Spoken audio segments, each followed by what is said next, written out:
way because I don't want it to have to deal with copies.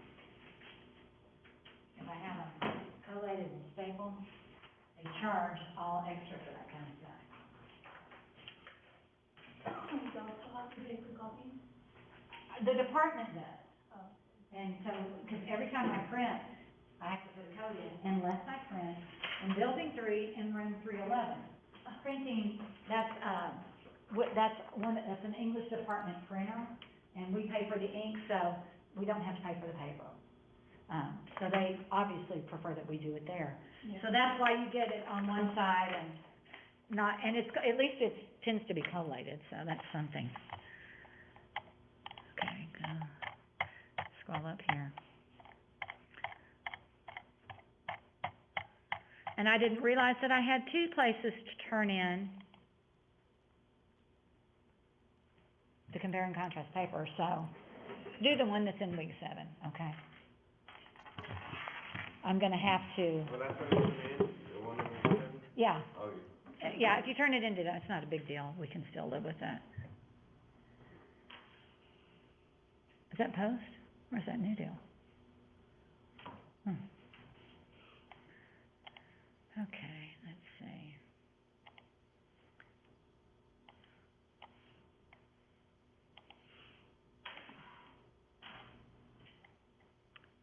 That's the one I need to start with.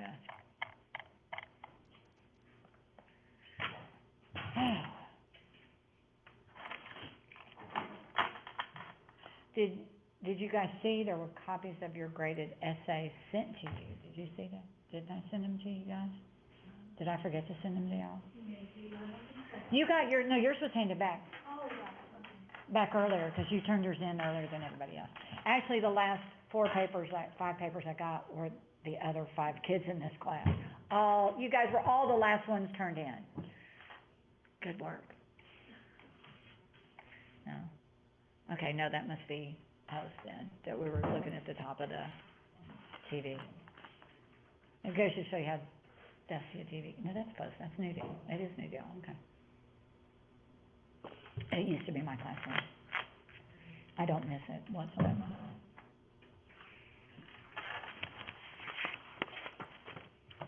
I'm content teaching here and going over to an office that's about just a little bit bigger than the size of this table area. Then they told us that everybody will be moving to downtown. So I guess I'm going to have to teach out here and then drive downtown to go to my office. Yeah, the new, not the one that's on Q, but there's gonna be in the old city, in the old city hall building. It's being renovated we're gonna move the majority, because the medical stuff is gonna stay out here, but the majority of the arts and sciences classes, all of those are moving over there. So math, all of that'll be downtown, because it's easier access, they feel like, to get there than it is. It's closer to tech, because we have a lot of tech kids that come out here and take classes from us, because, well, they're cheaper, and we're better English instructors. No, I don't, well, hey, my master's is from tech, so, okay. But it's, some of the issues with the English classes at tech was that you had, somebody taught the class, but you never knew, the grading wasn't done consistently. It was graded by a pool of TAs.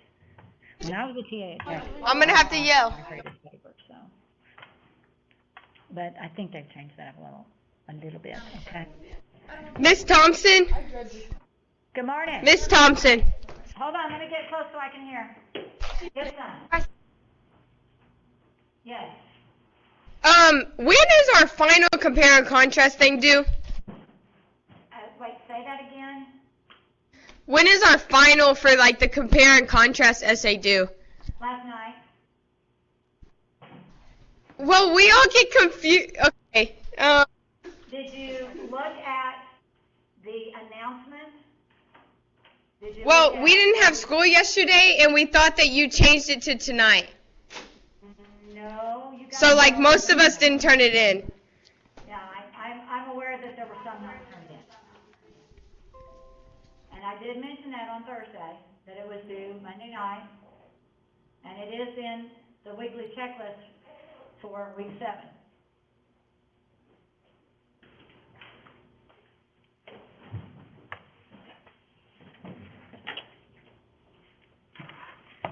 Though my Monday, Wednesday classes is not due till tonight. And the reason for that was because I graded all the Tuesday, Thursday papers got graded, you know. But I'm sure I just, if I forgot to send them to you, I'm sorry. Because I had them. Wait a second. Did you go look at your grades in the grade book? Well, let me get into y'all's class. I'm not in y'all's class yet, so let me get there real quick. Okay.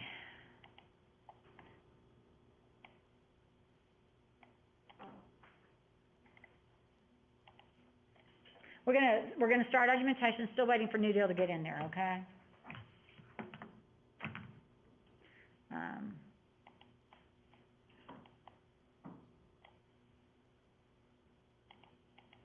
Come on.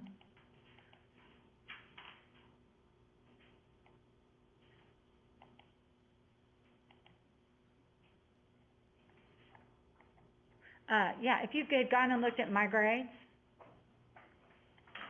your grade was in there and it said see attached, and your paper was attached in my grade.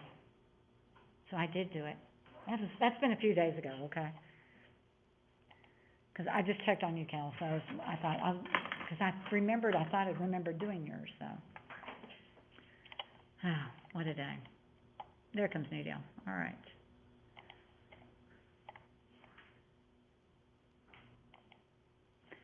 If you get stuck, and if I have to and I'm already gonna tell you that I have some stuff to do this Friday and Sunday, and I'm gonna push them back.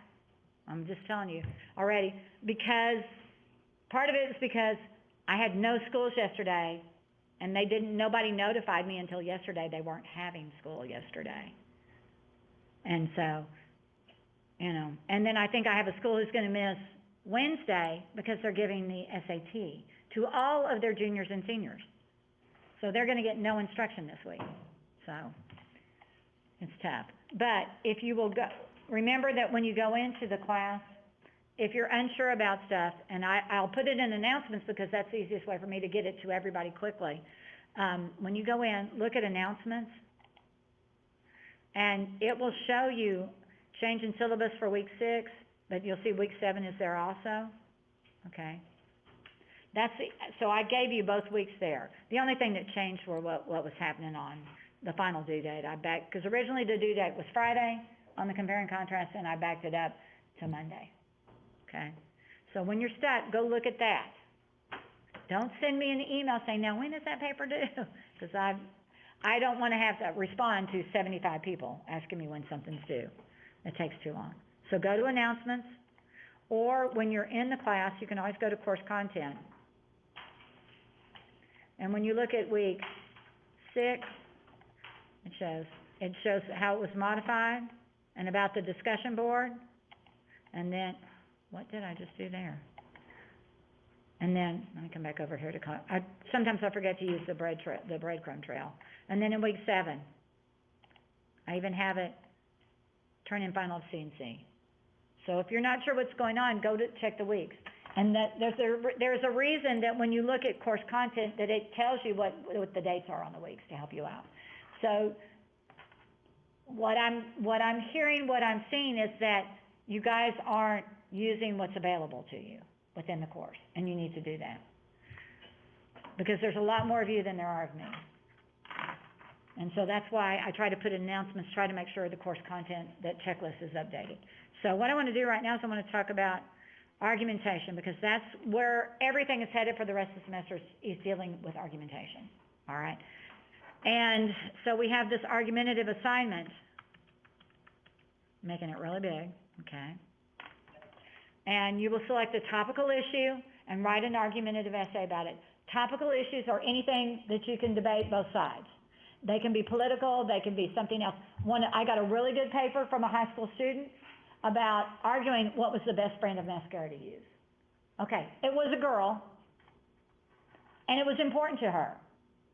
And so that's not political, but you know what she did? She did a compare and contrast paper talking about the 3 different kinds of mascara. It was good. did alternating, and it worked. So you can compare and contrast narratives. They can all be used in longer papers too. You don't just have to confine yourself to one thing. The essay should be a minimum of 600 words in length. Students should quote at least 2 outside sources from legitimate and reputable databases and sources, and no websites or blogs, and I'll come back to that in a bit. The only way to make an A is by using SBC databases. On Thursday, Tracy Pineda, the librarian, one of the librarians here at the Reese campus, will come in and she will show you how to use the SBC databases from your locations, from home, okay? Just realizing that I'll just tell you up front, you need to be logged into SPC to do research from home because it has to know that you're an SPC student. The schools, same thing. If you log in to SPC and then go to the library, you'll have access to the documents, okay? Or to the databases. And so that's the only way you can make an A. You can't use a website or a blog, and I'll talk about those in a bit. The essay should contain an introduction that ends with a thesis. It should have body paragraphs at least 3 body paragraphs that support what you're saying. And you're also going to have to include a counter argument. In the past, I've tried to teach the argument of essay in 2 weeks, and the papers have been so I'm trying to give you more time. And one of the things that we're going to do is we're going to learn how to write a summary and how to paraphrase, and that's a 100-point assignment right there as part of the argumentation. You're going to summarize an article that has to deal with whatever topic you're going to be writing about. I wanted them to blend together so that in the past I've just given them summaries. I found some summaries online and had students write summaries, and so why not have you write about something you're going to be doing more work on? It makes more sense to me that way. The essay ends with a conclusion that either summarizes the points or comes to a greater knowledge of the topic. There is no first person or second person pronouns used in this essay, okay? The last page of the document, but not included in the word count, is the works cited. That means that's the essays you quote from. My big sophomore class had projects due. I started grading them yesterday, and I had people do a works cited, but they didn't quote from any of the sources. That's not a works cited. But they used words from those sources, so they plagiarized, okay? Got to watch out for that. Let's see here. Today is 10/12, right? Okay. And so, but I'm going to give us by doing it this way, I have enough time to help you get a works cited done. Did you do one at school, Lauren? Okay. Well, not everybody wrote research papers their senior years in high school. There's a nod. Isaiah? No? Alex? Cam? Yeah. Because seniors are not tested, and the teachers don't want to have to grade written papers, so they don't assign them. Were you still at the private school? Highland Park? Oh, wow. Yeah. Okay. So there's a list of prohibited topics: abortion, gun control, homosexuality, prayer in schools. The reason I don't like those topics, to read papers on those topics, is because they're very much polarizing issues, I guess is the word I want. You're either for it or you're against it. And those who tend to be against abortion are radically against it, and it's a major hot topic right now because of which would be a great one to argue, but the point is that we don't argue well when we have too much emotion tied to it. And I love the Bible, but it's not always the best source when you're arguing, okay? That's like with prayer in schools. I had one semester, and Miss Hockenberry might remember this, where I had a lot of people write about prayer in schools, and those were some of the worst papers I ever got because they just didn't have enough logic in what they were writing about. They were just too emotional. Gun control, it's only the people who like guns and want to go out and kill those animals because that's how they feed their family, because they go out and they kill deer and dove, and that's how they feed their families. Okay? And I am for gun control, but I don't like reading papers from people who believe they have the right to protect themselves and hunt for their food. I just don't care, because it's not the people who are against it who are upset, it's the people who are for it. And a guy in my 8 o'clock class wrote his paper about killing his first deer, and I'm sitting there cringing the entire time. But I don't grade you on your beliefs. I grade you on how would you write about your beliefs, okay? So I consider myself pretty impartial about that. Somebody else wrote an essay, and I was totally disagreeing with it. I thought, I don't know how you can believe this. But I grade on how you write, not what you write. Okay? So like if you got a bad grade on a paper about your grandpa, it wasn't because your grandpa's bad, it's because you didn't write very well. Okay? or your grandpa was okay. See, I remember your paper. Okay. Homosexuality is the same issue. It's the people who are against it, who think it's evil and a sin, who don't write well about it. So if you have any topic that involves gays or homosexuality, I don't want to read it. That's my privilege to say I don't want that. Okay? And basically, persuasive tends to be where you argue from emotion. Argumentation is argued from logic, okay? So if you have any concerns about a topic, and I have a huge long list, and we're going to spend time looking at them today, once we get done through some other things. If you have a topic that's not on that list, that's perfectly acceptable. If you aren't sure if I will approve it or not, send me a course message. I'll try to get to it in a timely manner, but man, I'm so far behind on grading. I have one essay left to finish the narrative. I had a class where I got 5 papers that were 4 or more pages long on their narratives. That's too long, okay? I'm just telling you. But please send me a message and I'll try to do it. So what I'm going to do right now, before we talk about anything else, then we're going to do argumentation, not the art of persuasion, that document, okay? It's a Word document. You can tell I wrote it. Okay? Argumentation is a process of reasoning that asserts the soundness of a debatable position, belief, or conclusion. And please look at the word in there, reasoning. Ding dong, sounds like the microwave's going off here. Okay? If you're having breakfast, please share. Argumentation takes a stand supported by evidence and urges people to share the writer's perspective and insights. It is a general term, persuasion is a general term that refers to how a writer influences an audience to adopt a belief or follow a course of action. I'll be perfectly honest. I think all writing is persuasion, is persuasive in nature. Because when you wrote about your grandfather, when you wrote about your wreck, when you wrote about whatever, you were trying to persuade me that this is really a true story and that I should believe it, right? There's an inherent notion of persuasion in everything. To persuade an audience, a writer relies on various kinds of appeals. This is Aristotle. Did you guys do Aristotle in school? Okay. These are the Aristotelian appeals. You don't want to read Aristotle. The entire book is one paragraph. It's not one sentence. It's just lots of sentences. But you have the 3 appeals. You have pathos, which is based on emotion, logos, which is based on logic, and ethos, which is based on the character, reputation of the writer, or whatever the issue is. So those are pretty cool. And so what it says is argumentation is the appeal to reason, logic. I prefer logos. If you're going to want to argue with me, give me logical reasons. Don't tell me that somebody's a bad candidate because he's the other party. That's not logic. Tell me what that person stands for that's wrong, you know. Or don't even tell me about the other person. Tell me what you stand for. That would make more sense. Because, of course, they all say, I stand for the American flag, the sanctity of the American way of life. They'll all give you those big general things like that. This differs from persuasion in that it does not try to move you to a course of action. Its purpose is to show that certain ideas are valid and others are not. There's a formal structure to argumentation, making points, supplying evidence, establishing a logical chain of reasoning, refuting opposing arguments, and accommodating the audience's ideas. Because we have so much more time now, I'm going to be looking for at least a 6-paragraph essay. Introduction, 3 body points that support what you're arguing for, and then we're going to counter-argument. Did y'all deal with counter-argument, Lauren? Yeah. I haven't been able to teach that before because when you're trying to teach this in 2 weeks, it's pretty tough to get it done. But we have enough time to do it this time. And then you're going to accommodate the audience's views. Most effective arguments will combine 2 or more appeals, even though their primary appeal is to reason. You can still use another one. Remember that although appeals to the audience's emotions can be effective, they should not be the primary reason. And that was the problem with most of those topics, is that people want to appeal to the emotions.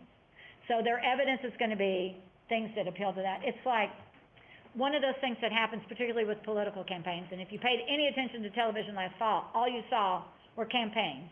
And so they'd get up there and they'd say, it would be by one party about the other party, and they would say, this person believes this and this and this and this. They're lying. That's called poisoning the well. If I only tell you what somebody else says and that it's wrong and that they're liars, then I've poisoned the well. And we could spend a lot more time on logical fallacies, but most people forget them. Did y'all read the little thing about logical fallacies? Yeah, there's a great It's a AP level thing where you hear about the guys trying to convince the girl to date him. And he says, well, you shouldn't go out with him. All he has is a raccoon coat. And she says, poisoning the well. So she learned the logical fallacies. It would be helpful if they were taught. But it's like the bandwagon. Everybody else buys this brand of shoes or this brand of jeans or whatever. That's bandwagon appeal. If everybody else has it, I need to have it, right? But we're not going to do logical fallacies, okay? I don't want to spend the time on that. Choosing a topic, you should have an emotional stake or buy-in to whatever you're talking about, but you also should be open-minded and willing to consider all sides of the question. And the reason I'm saying that is there's somebody who will procrastinate forever. And I'll say, when in doubt, you can always write about the death penalty, capital punishment. It's been a topic since we've had it. And not just me. I mean, it's been out there. So you can always write about whether we should abolish the death penalty or keep it, or keep capital punishment should be maintained because it does this and this and this. The problem with capital punishment is all of the evidence shows that it doesn't do what they say it does. It's not a deterrent. Nobody's ever not killed a person because they're worried about being executed in 5 to 10 years' time. Okay? I mean, that's one of the main reasons it acts as a deterrent. No, it doesn't. Ask all those guys on death row. They're going to tell you, I didn't think about getting death penalty, So you might, if you choose a side like the death penalty, I'm just telling you, the evidence to support the death penalty staying out there and doing what it's supposed to do is not there. But it's a good topic to write on. So be willing to look at both sides. And you have to look at the counter-arguments because you have to refute at least one counter-argument in your essay. So if you decide you want to argue about the United States should not intervene unilaterally in foreign countries, militarily, that was a topic when I was in high school for CX debate. And it's still a topic that we should not be going over into other countries and sending our soldiers over there to die to protect another country.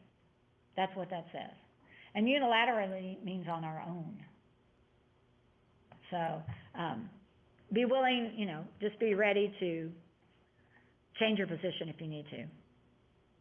Developing a thesis, it must be something that's debatable. One of the topics is, should cigarette smoking be banned? No, a topic that you cannot debate is smoking. People should be allowed to smoke if they want to. Would anybody argue that smoking is good for your health? It's bad for your health. I don't care what you're smoking. Cigarettes, weed, whatever. It's bad for your lungs. It destroys your lungs. It's bad for your health. So that's just, you can't just say people should be allowed to smoke because it's not really a debatable topic. People are addicted to it, like people are addicted to other stuff. So that's one of those things that you have to be able to debate the topic. If you can't debate, then you can't argue it. So you need to know what your audience believes. You guys have got some ideas about me. Yes, I have some feelings about gun control and all these topics. But remember, I'm grading on how well you write about your topic, not how you feel about it. But if you can't argue, if you don't have sound arguments, that's how you write about it. Like I said, somebody wrote a paper about something, and I really thought, I can't believe you believe this. But, her reasoning, according to her and her narrative, was sound. So, okay. Gathering and documenting evidence. You have to have evidence, which means that's why you have to do research. And, okay, so it says you have to have 2 outside sources from the SBC databases. That doesn't mean you only find 2 sources. When you do research, you don't find the minimum amount. When you spend some time doing research, go in and find several articles to support what you say. Find something that's against what you say, okay? And then you have enough evidence. You're not limited to 2 sources. That's the minimum. But you don't need 10 sources in this paper because it's not that long, okay? There are different kinds of evidence. There's facts. We're all going to agree that the United States, the Declaration of Independence was signed on July 4th, 1776. We're all going to agree on that fact, right? I don't need to support it. But if you're going to give me a statistic that says Michael Jordan scored 25,000 points over the course of his basketball career, you're going to have to give me a source on that because I don't know that. I'm just making up a number. Okay. Somebody wrote their compare and contrast on Jordan and Kobe. Okay. So the facts you have to give credit for. Opinions or judgments or beliefs that are not substantiated by proof. As a result, they do not carry the same weight as something that has facts, okay? but they can be persuasive, particularly when the opinion is granted by somebody who's an expert in the field. So if you do Congress, if you do extemp, either informative or persuasive, or you do CX or LD, you want to, if you're going to use a source and it's an opinion, you need to have somebody who has credentials. One of the topics is children's behavior worse? Children's behavior is worse now than it was years ago.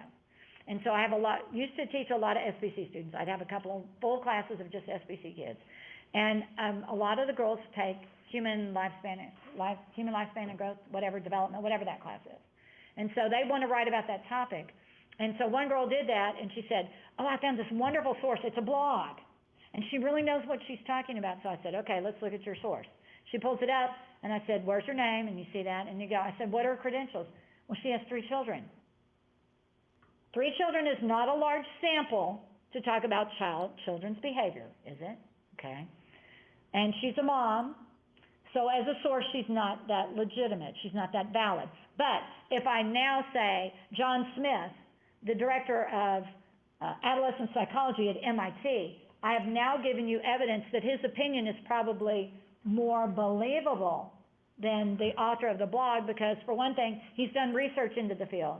He's chair of a department. He knows a lot more, and MIT has Massachusetts Institute of Technology has a really good reputation. So now I've given you credentials for that authority so that his opinion carries more weight than the other person. That's why you can't use a blog or a website. That means you can't use Wikipedia. Guess what? Wikipedia can be changed by anybody who submits information and is okayed by the editors. So there can be wrong information in Wikipedia. So that's why it doesn't work. And so that brings us up to credibility, the believability of the person offering the opinion. So criteria for evidence, it needs to be relevant. If you find some really good information about your topic, but it has no relevance to your arguments, say you're arguing for the death penalty, you want to say it should be abolished because it's unfairly administered to minorities. That's true. Minorities and men and get the death penalty more frequently than white people and women. And in fact, it wasn't until about 15 years ago that they executed the first woman in the state of Texas with the death penalty. Kind of interesting. It should be representative. It should represent the full spectrum. So you have to have a source for that counter argument. And it should be sufficient. It should cover everything. Documentation, it gives the readers the opportunity to see where your information is coming from. You will have to do that, okay? Plagiarism is when you present the ideas or words of someone else as your own, and you do not give them credit. That will get you 0. Turnitin catches it every time, okay? Common knowledge, there's a lot of basic information, like if you're going to quote, if I were going to allow you to write on gun control, then you'd want to talk about the Bill of Rights and the Second Amendment to the Constitution, which is the right to bear arms. We've been granted that right. Bear your arms, take off your shirt. Sorry, bad joke, okay? You don't have to give me a source for the Bill of Rights. You don't have to put it on the works cited or the Constitution, okay? Or the Declaration of Independence. But you do document any quotation, direct quotation. You have to document ideas. Ideas are the property of the person who thought of them. Statistics, charts, diagrams, or pictures. I don't want pictures in your essay, sorry. Argumentation should not have pictures in it. We're not doing something like that. And dealing with the opposition, that just means you have to also look at the strongest counter-argument to what you're saying, okay? And it's basically refutation, or refuting what they say. And I threw these last two in because most people aren't aware of this. Deductive reasoning proceeds from a general premise or assumption to a specific conclusion. So when we talk about logic, that's what people are thinking, okay? That's deductive. Inductive moves from evidence to conclusion. That's what Sherlock Holmes does. He takes the evidence and comes to a conclusion. When you do your science experiments in chemistry, or you don't do them in biology, do they? They're doing chemistry and physics, right? Probably are the only ones. Biology, maybe you got to dissect a frog, and you had to. But most of the time when you're doing that, they're having you prove something that's already true. So you're really doing deductive reasoning, and you're really just learning the skill about how to write a research report, and that's all. So that is argumentation, not the art of persuasion. Oops, let me get over here. Let me open up. I want to switch over to summary now. Summarizing as a whole is probably one of the best skills I can teach you in this class. You're gonna use it more than maybe anything else we do in here, okay? Summarizing allows you, there's a PowerPoint I'm gonna show you, and then we're gonna look at the one that says good summary, okay? Summarizing is an assignment that a professor can give you in a class, whether it's history, computer science. My son took art history a couple of semesters ago at Tech, and he had to do these summaries of stuff, and he would send them to me to edit for him. Lucky me, being the English mom, right? I got to do that. But what'll happen is you're sitting in a class and the professor will have you read an article about whatever topic you're going to be reading about in that psychology class or that history class or the government class or sociology, and they'll want you to do a summary of it. So that's why we're spending time on it.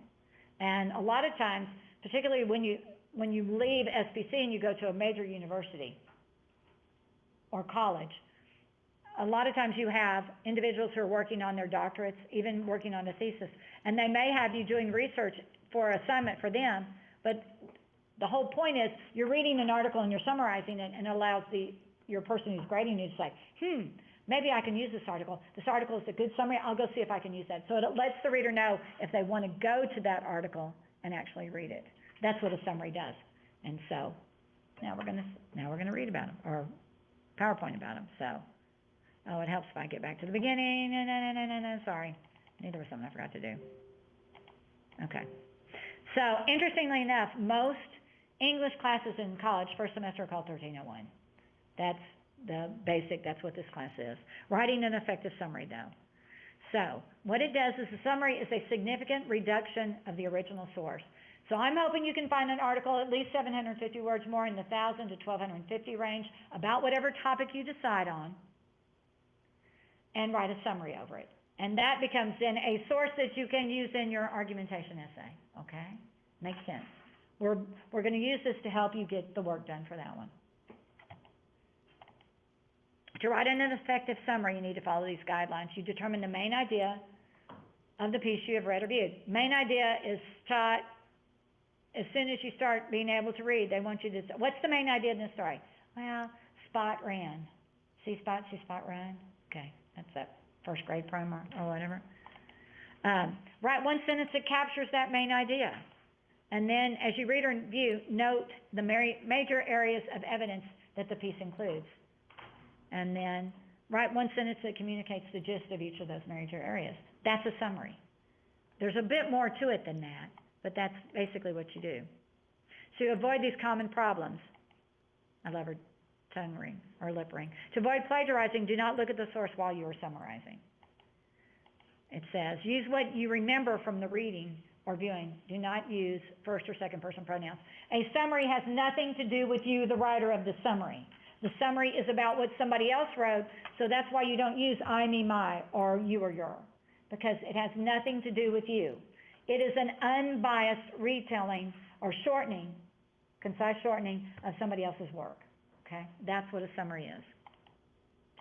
So write the summary in your own words, because you certainly don't want it to sound like what it was. After you've written the summary, you can revisit the source to confirm the facts. And then, he's very pensive. Do not express an opinion about the source, neither disagree nor sing its praises. She's got a big mouth on the screen, doesn't she? Poor girl. Use this formula. Give the specific name of the piece. I'm going to say you also need the author. Strong action verb and the main idea. So they give you an example. The 60-minute story, Thrift Shop Masterpiece, explains the controversy surrounding a possible Jackson Pollock painting. Whoever found that painting in the thrift store got a lot of money for it, if it's proved to be a Jackson Pollock painting. But you can see there's the name, and it tells you where it came from. Thrift Shop Masterpiece, 60 Minutes. TV shows are italicized. The titles of those are italicized. Explains, and there's the verb, and then the main idea. So, that's not hard to do, is it? So show me what you can do. So now, we're going to go look at the one that says good summary. Okay? I'm keeping track of the time because I don't want to spend too much time going over this, because I really want to talk about topics, because when she comes in Thursday, she's going to ask what topics you think you're going to write your papers on. And I don't want to have to just throw out topics for her. Okay? Let's see. I'm just closing out one. Here we go. Don't save. All right. Slowly opening. Word is not responding for me right now. Well, that's not where, oh, it just shut down everything. Awesome.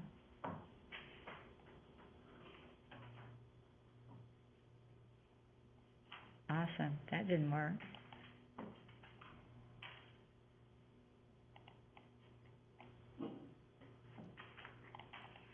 Is this it? There it is. That's really strange what just happened. Okay. This is an offline copy. Make it bigger. All right. Good summaries. Sorry. So, good summaries tell the main idea clearly. They're written in your own style. They're shorter than the original document. I'm looking for no more than a full page summary of whatever the article is.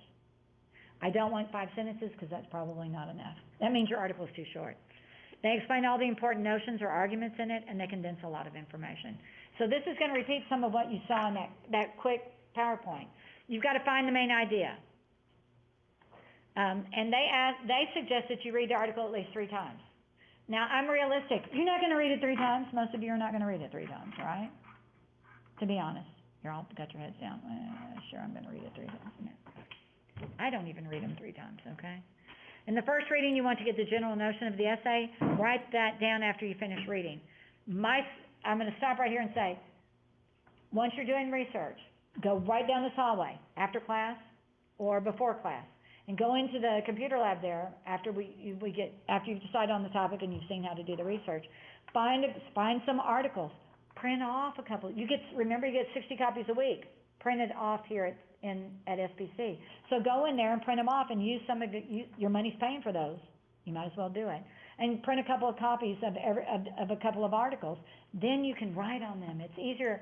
I find it, see, you're marking out, I see you've got sticky notes, you've got other stuff. It's important to do that kind of stuff. And if you're doing it on a computer, it's a lot harder.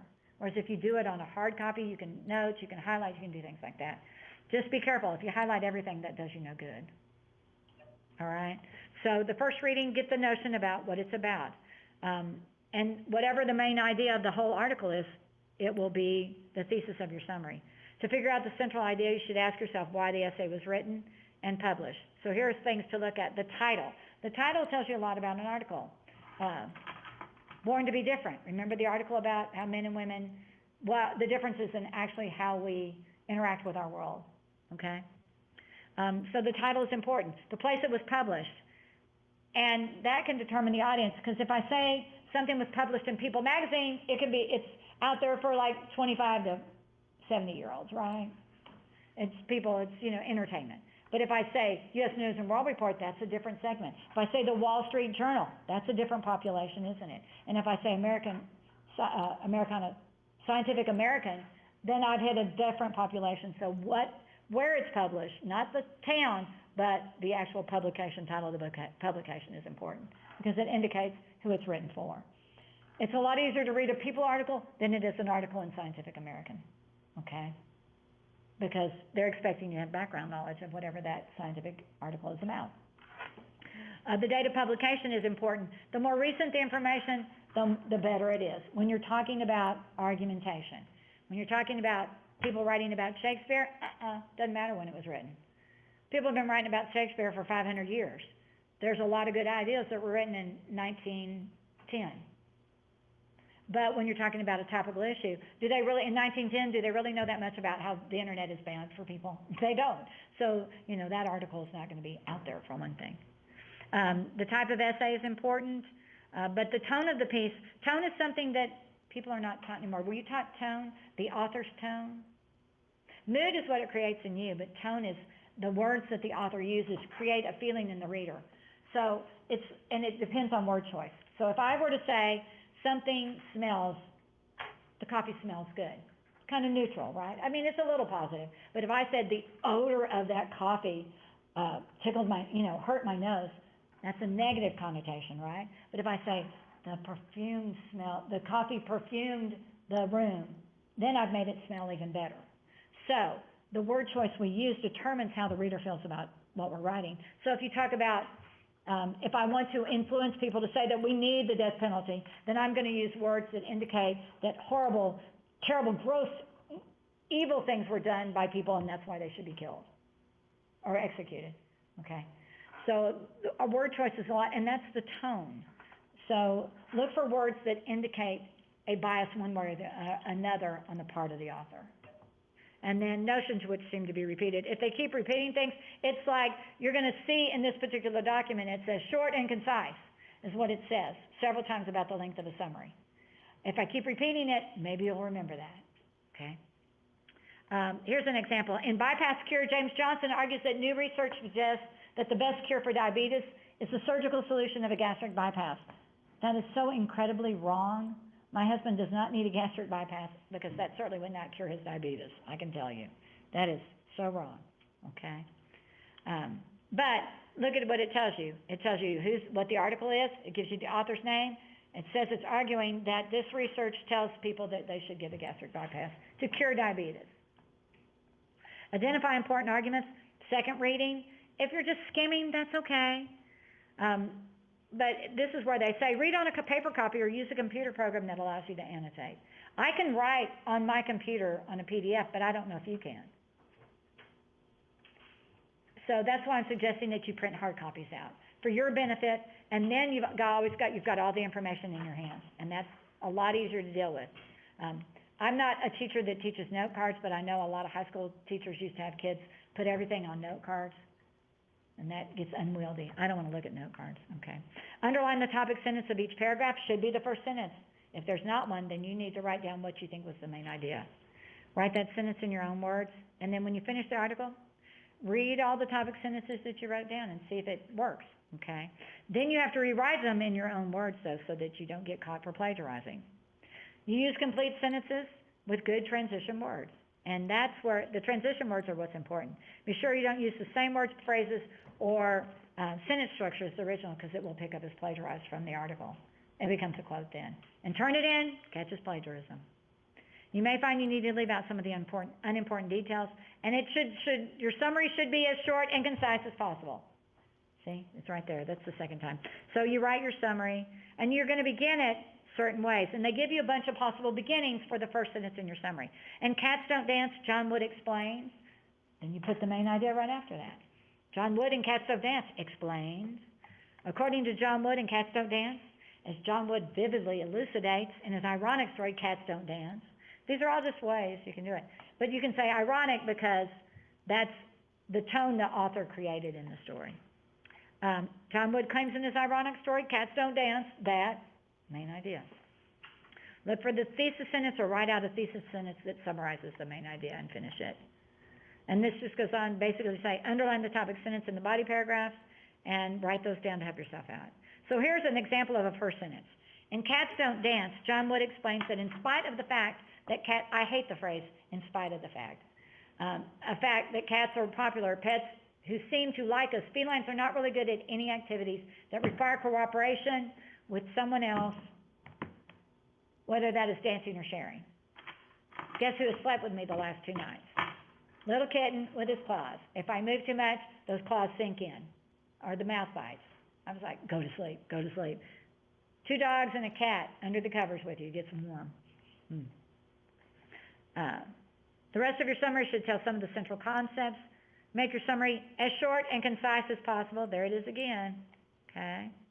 Condense sentences and leave out unimportant details. There will be no quotes, no statistics in your summaries, okay? Author tags are important. You need to clearly state the name of the author and the name of the article, essay, book, or other source. So here's an example, a different story. According to Mary Johnson in her essay, Cats Make Good Pets, the feline domestic companion is far superior to the canine one. My second sentence might then begin, actually, the best way to write a summary is every sentence in a summary should refer back to the author or the article, okay? So I could say, so Mary Johnson did that. I could say, she goes on to discuss blah, blah, blah, blah, blah. The author later mentions blah, blah, blah, blah, blah. Johnson elucidates further about blah, blah, blah, blah, blah. And the author concludes in her article, blah, blah, blah. See, every sentence goes back to the author, and that forces you to go back to what the author said not what you think, okay? I'm trying to finish up this page, I'm not gonna go over everything. That's called author tags. And so, if you do every sentence with an author tag, it helps you focus on what you're doing, summarizing, not doing it in words. But they give you some really good verbs, so you can just pick one from every column. The author elucidates, the author presents the idea, the author states, the author thinks, the author concludes, the author disagrees, the author responds, the author suggests. So there's lots of good verbs to use in there. And there are some tips and examples.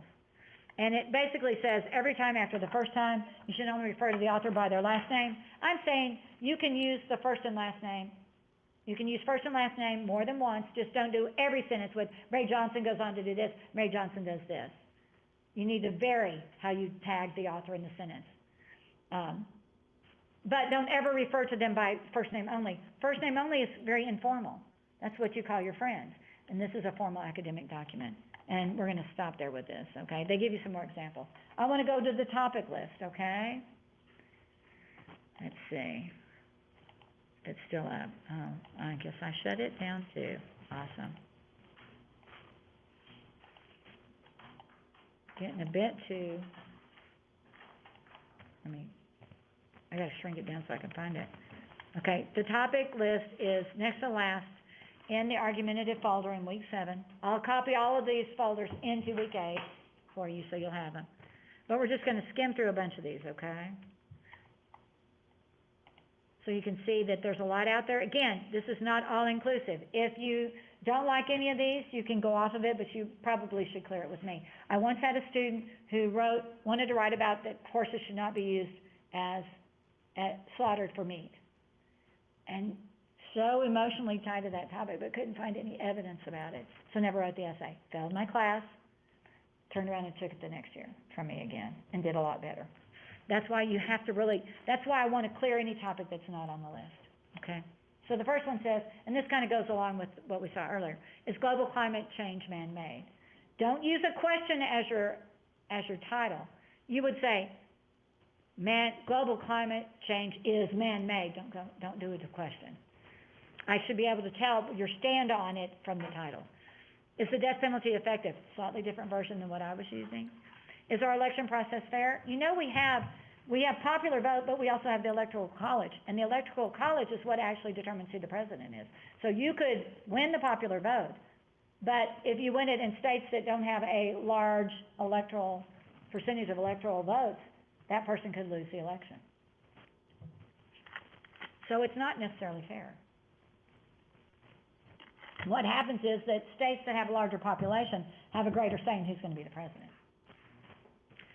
Do colleges put too much stock in standardized test scores? All of y'all take the ACT or SAT?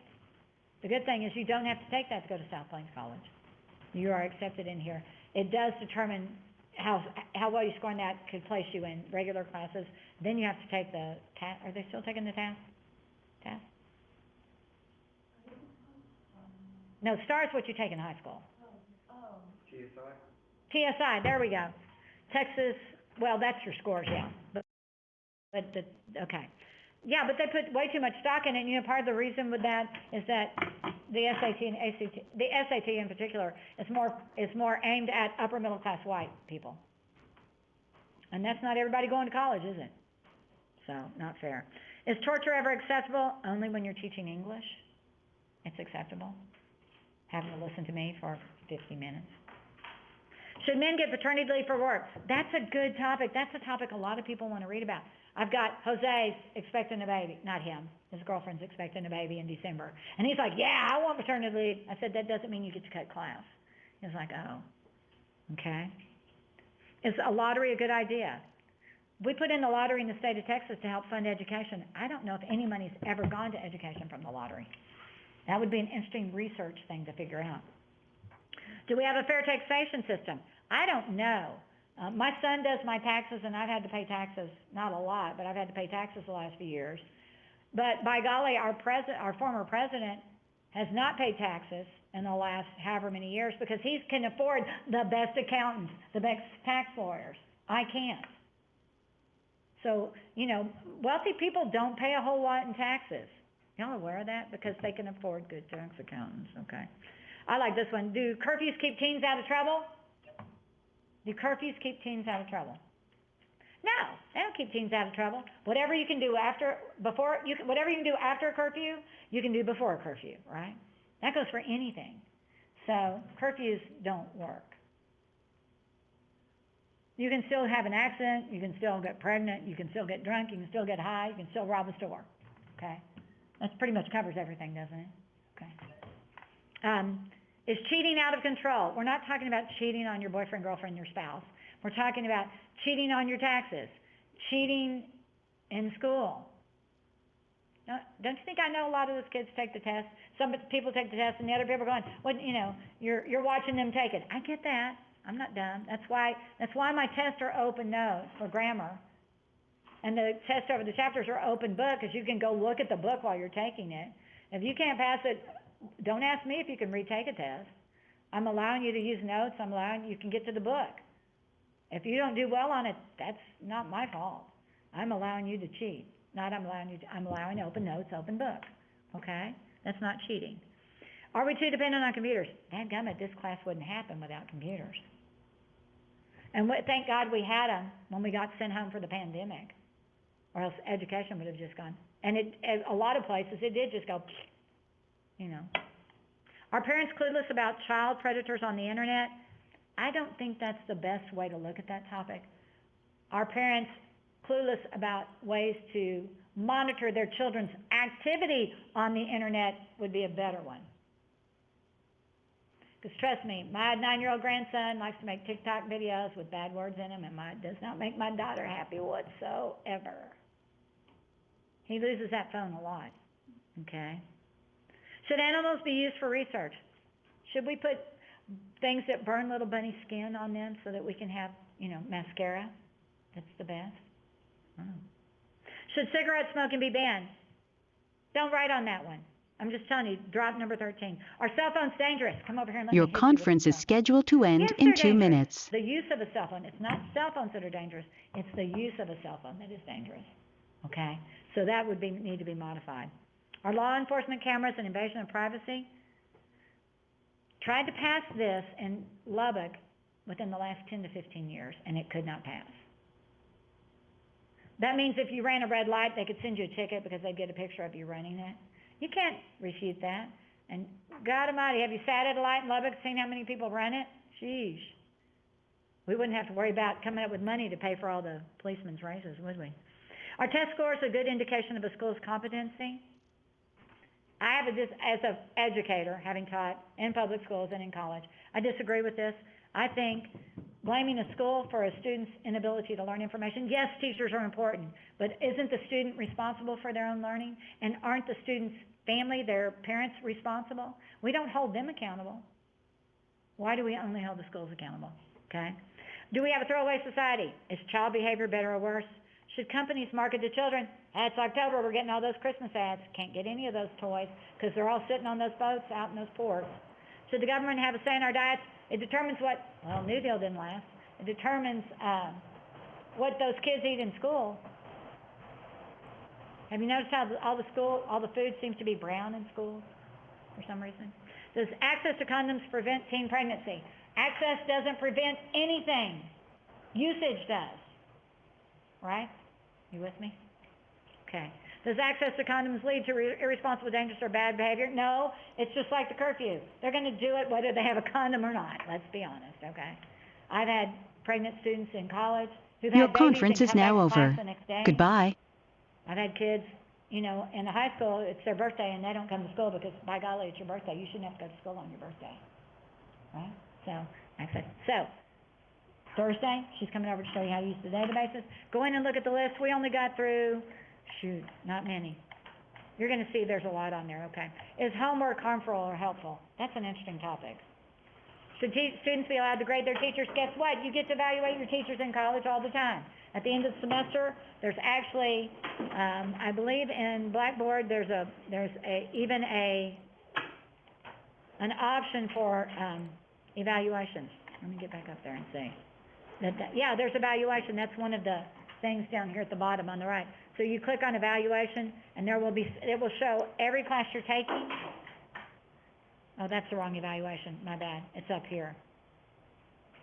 Course evaluation up at the top, you click on that, it'll show all the courses you're taking and allow you to evaluate them, okay? There's no surveys for me because I'm an instructor, all right?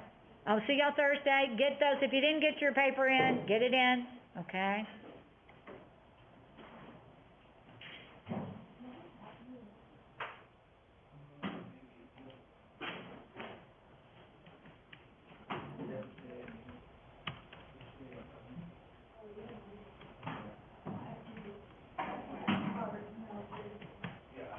So what is that, SAQ? The summary? Yeah, Oh, it's not due for a couple of weeks. Actually, I'll talk about it Thursday. What you're supposed to have done is decided on a topic, and then send me the article you're gonna summarize. I'm gonna put that off to next week. oh, yeah. Can I, cause I hear arguments, can I do an update on, like, rapists, like, should be executed? Does that make sense? I think execution is a bit strong. I think you might be sterilized might be better. Okay. Or they should be, not sterilized, but castrated. There are actually some, and by that you can do a medical castration, not a physical castration, where, chemicals reduce the ability to do it. That's been talked about a little bit. That might be out there, okay? Okay. You could see, but you might wanna go in, let me show you really quickly what you do. When you're in Blackboard, right over here, if you go down to academics, a logical place for it to be, and you scroll all the way to the bottom, libraries at the bottom, it's not in alphabetical order, that's frustrating. Yeah.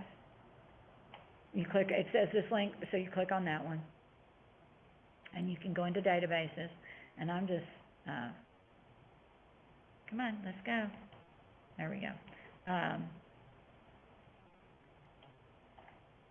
That didn't take me to databases, there we go. Journal and periodicals, there, let me get down there. I'm just gonna go to opposing viewpoints, because that gives you both sides of an argument. It's a good one to look at, and I'm just gonna say, punishment for rapists. Okay, we'll see if there's anything in there.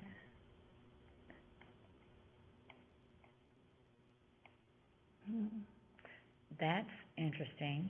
World Briefing, Congo punishment vows for rapists, deliberations of mortals and the grace of, I don't know what that is. But you can see there are some articles in here. Yeah. But there's nothing for America on that, so punishment for. And should we stay away from, like, things that are, like we have emotion towards? No, you have to have some emotion towards it. Oh, okay. But you don't wanna be radical, and God love them, the prayer in schools, it's all the people that want prayer in schools. And I'm not saying prayer in schools is gonna happen, but we have to write about it from something besides the Bible is the problem. And so, I went to punishment for rape,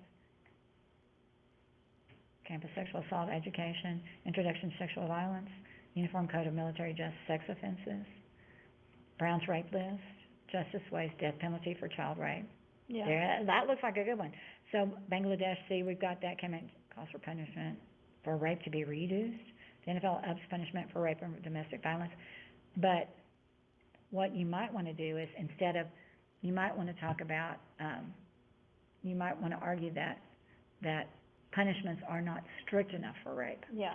That's Okay. what might be the way to go. 'Cause if you talk death penalty, that's getting way Yeah. out there. So you could mention the fact that in, Bangladesh and whatever, it looks like far eastern countries, the penalty for rape can be death. And you'd have to kinda give a source for that. Yeah. But we can see that it's still out there happening, so. Yeah. Yeah, so you could do that, yeah. Okay. I just wanna start on things early, 'cause I'm waitressing again, and Where at? I don't have time for nothing. El Malecon, it's a New Mexican restaurant. It's pretty good, but Good. a little expensive. Okay, so work on that, okay? All right, thank you.